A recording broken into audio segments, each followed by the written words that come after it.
So you'd think making a product harder to use would drive customers away. Add friction, add restrictions, people leave. Sounds pretty obvious. It isn't what actually happened here. Here's the part almost nobody saw coming. For nearly a full decade, Netflix openly encouraged people to share their passwords freely. It reversed course completely soon after and business exploded. Most people think Netflix sells shows and movies. It doesn't, not entirely.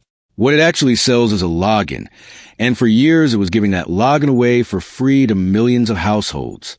This single reversal became one of the most closely watched experiments in modern business. You will see the numbers and the tension hiding inside the company's own admissions.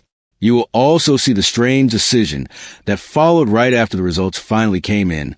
This is not really a story about passwords.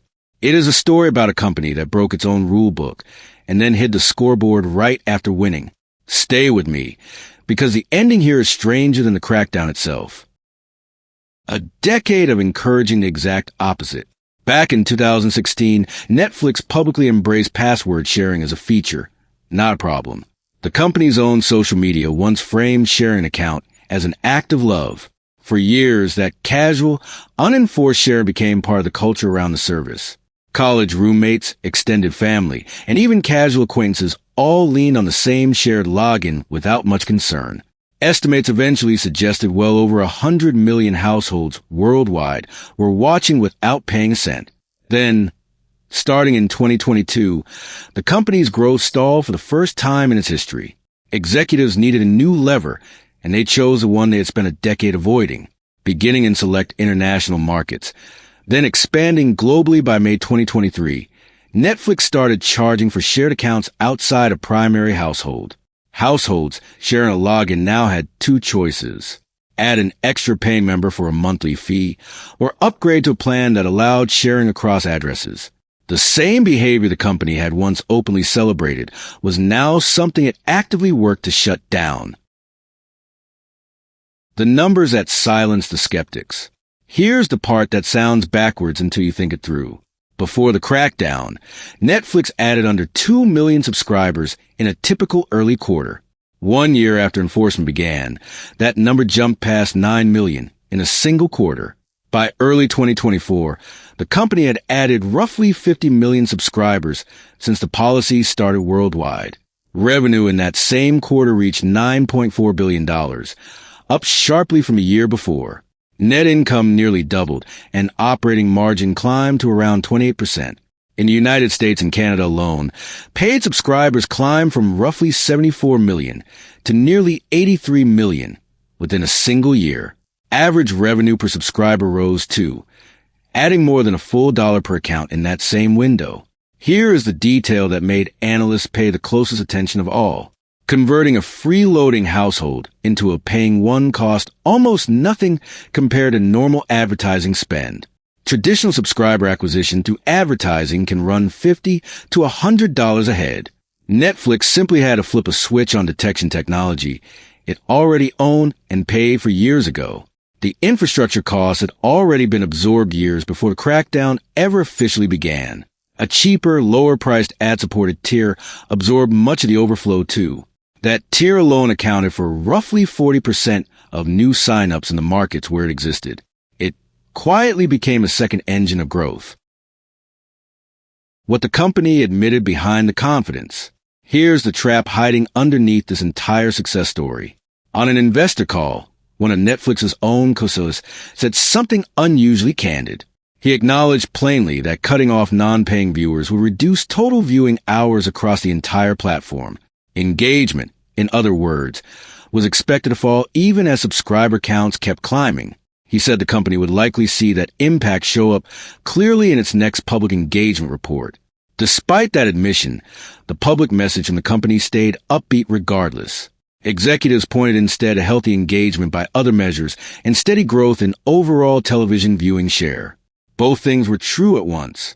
The platform was gaining paying customers while losing some of the casual viewing that used to pad its numbers. A company can grow its subscriber base and shrink its actual audience engagement in the very same quarter. When the rest of the industry noticed, once the results were undeniable, competitors moved fast. Disney's own chief executive pointed to Netflix's results as validation for tightening password rules at Disney-owned platforms too. A major rival's premium service began developing its own password restrictions soon after Netflix proved the model worked. Another large streaming competitor started planning similar limits within the following year as well. An entire industry had spent years treating account sharing as a minor nuisance. Suddenly, it looked like free money sitting on the table. Netflix kept adding reasons to stay subscribed to, including live sporting and entertainment events exclusive to the platform. A boxing match and a major wrestling franchise both landed on the service, giving casual viewers fresh reasons to keep paying. The sugar high wearing off. By 2025, a different pattern started showing up in the data. Independent analysts tracking new signups noticed growth in the crackdown beginning to moderate significantly. Monthly new subscriber numbers were still well above pre-crackdown levels from 2023. They had clearly slowed compared to the explosive growth of 2024. Netflix's own churn rate told a similar, quieter story of a maturing business. It had drifted down from around 2.5% early in this saga to nearer 2% by 2025. Researchers pointed to a specific signal. The share of new signups coming from people who had subscribed before, then lapsed, climbed back toward normal levels. That suggested the initial wave of password-sharing converts had mostly already signed up by then. That one-time surge was slowly running out of new households left to convert. The number Netflix stopped sharing. In early 2024, Netflix announced a change that puzzled some longtime followers. Starting in 2025, the company would stop reporting its quarterly subscriber count entirely. One of its co-CEOs explained the shift publicly as a natural evolution toward revenue streams not directly tied to raw membership counts. An industry analyst offered a much blunter read on the timing of that decision. The company, in this view, was stepping away from the scoreboard right after winning the game in decisive fashion. In the optimistic scenario, the crackdown was a permanent shift towards smarter monetization of an audience that was already there. In the realistic scenario, it was a one-time trick that converted a decade of freeloaders exactly once, with no repeat performance available.